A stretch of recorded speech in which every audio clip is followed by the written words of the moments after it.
अस्सलामुअलैकुम।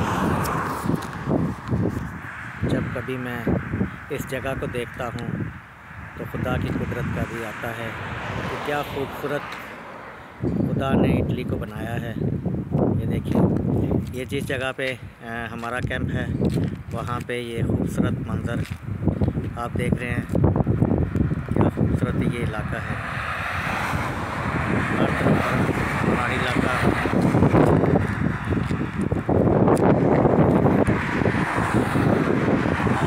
हर तरफ पहाड़ी इलाका है।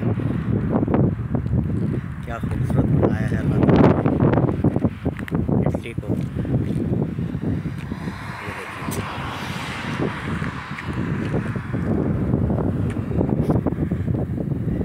ये खूबसूरत मंजर आपको बताता है कि खुदा की कुदरत कितनी मेहरबान है इस इटली पर, कि इतना खूबसूरत इसको बनाया हुआ है।